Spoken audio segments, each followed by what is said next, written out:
winners semifinals. Let's see who can pull through in this match. Two gods clashing it out. Let's see what happens. So God of the Pokemon versus the hot swordsman. Let's see how this goes. I mean, damn, she cute. I mean, anyway. I like the green Lucina skin personally.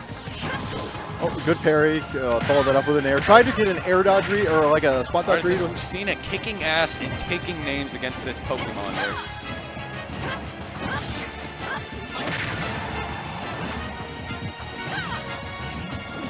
Also, all right, nice grab. Yep, that's good grab. Recognizing that's Bees wants to kind of get in, kind of hurrying a little, so baits that run up shield and grab. And that's a nice secure from the Poke. So this is actually kind of an interesting match because Bees is from Salem and Tezii is from Portland, and we actually don't get as much crossover as you might think because for the longest time, a lot of Portland went down to Sacred every week, or not Sacred, Salem every week. But now we have like 5-6 tournaments every week in Portland. So there's not really a good reason to go down to Salem anymore. So we actually don't get as much fighting in between the two regions. So that's why I was super excited to play at this event, is because there's so many different regions in the area. So Artie, are you Portland or are you Salem? I'm Portland, yeah. Okay. Yeah, I live in Portland.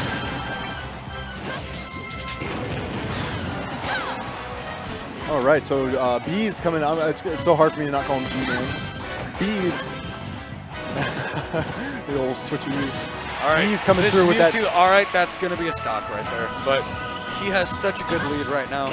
Can he translate it into the win? The semifinals, this is a hype set right here because we're approaching those finals, man.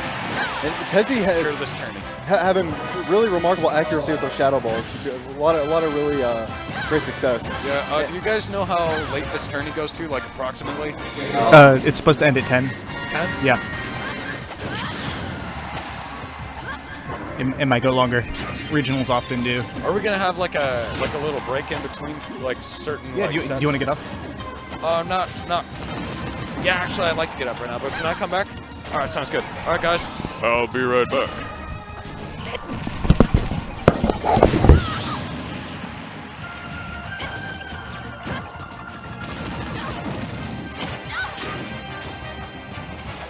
Alrighty, it's just you and me, Artie.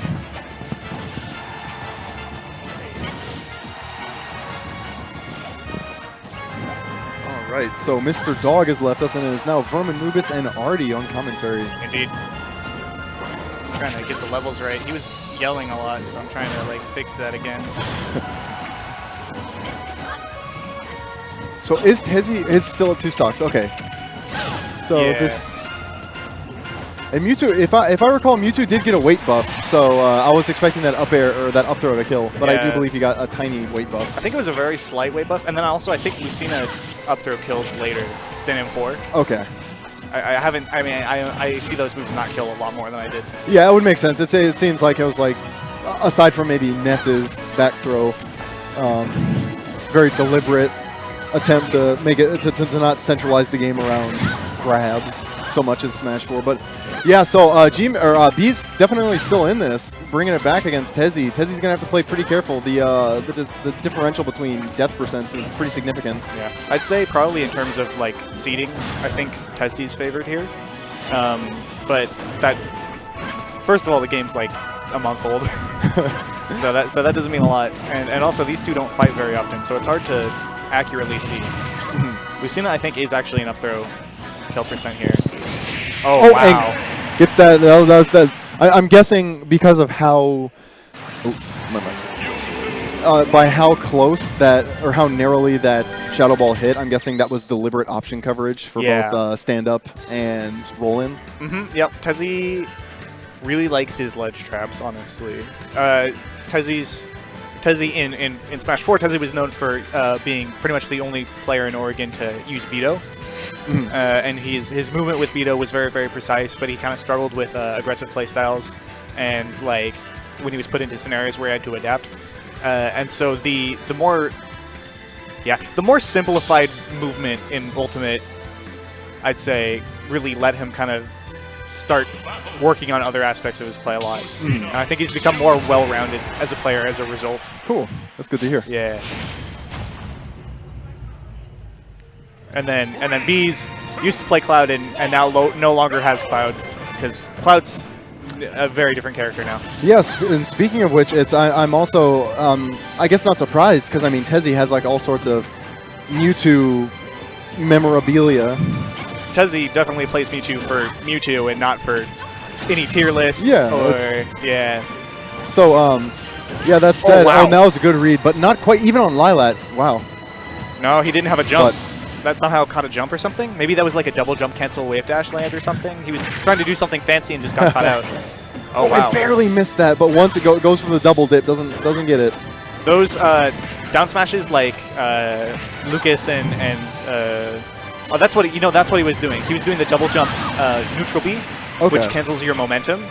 But if you get hit during it, you don't have to jump anymore. I think that's what happened. Gotcha. Okay. Yeah. Okay, now he's gonna die. That'll do it. Yep. So this seems like it was a very good stage pick for Bees, getting those really early kills. It does actually, if I recall correctly, Shadow Ball being shot from the ledge towards the center of the stage doesn't actually travel along the ground. Rather, I think it gets dissipated against the slope. Gotcha. Okay. So yeah, I was gonna say it kind of seems like it would hurt if you're on the ledge. I know that happens. I know that happens with Lucario, and they're very similar projectiles. I think if I recall, I think the only character whose projectile follows the arc of the stage is Cloud, isn't it? Cloud, Lucario's does to an extent, but it's complicated. Gets him with that dancing blade. So this is a significant deficit for Tezii, and he's at very much at death percent here. Yeah.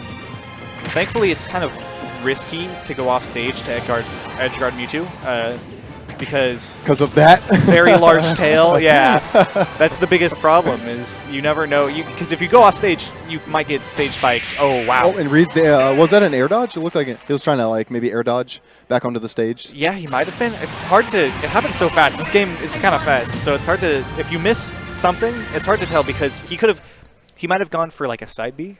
He could have gone for forward air. Or he could have gone for air dodge.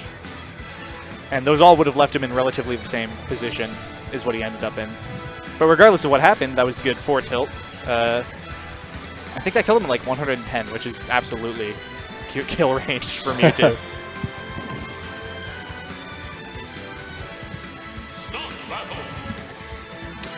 So how many more matches do we have until top 12? Do we still have to run a bunch of losers matches? Pool 1 is done. Pool 2 is on its last match that's being played right now. And Pool 3 has, I want to say, 10 matches.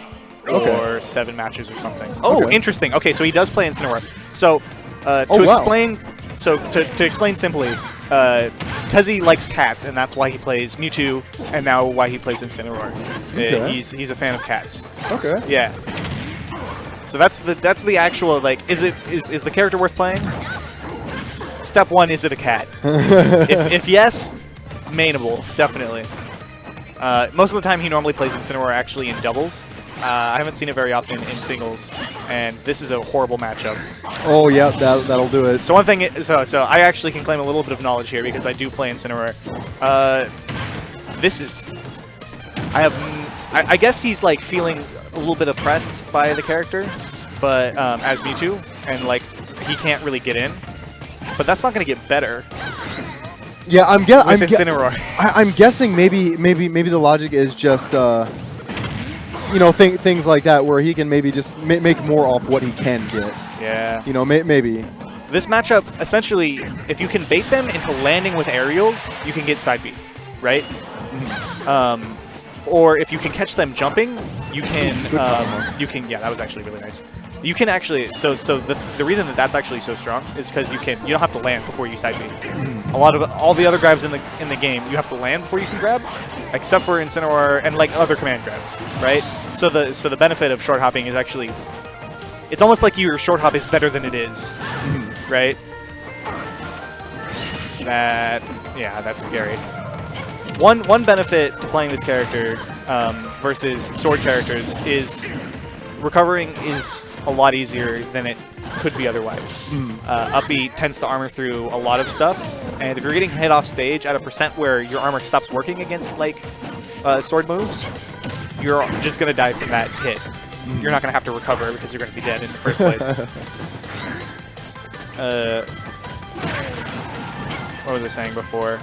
Right, yes. So your options in Incineroar kind of rely on your opponent overcommitting, which makes sense. Like, the character is bait punish style, but it's definitely... You kind of have to get them at the edge and then guess right like 4 or 5 times. Right. Like it's like Smash 4 Ganon. Yeah, but, yeah. And reads that. That was a good. That's a shame. Good read on that tech situation. I think that's what it was. I barely saw it out of my periphery. He did a neutral tech. Okay. And yeah, forward smash.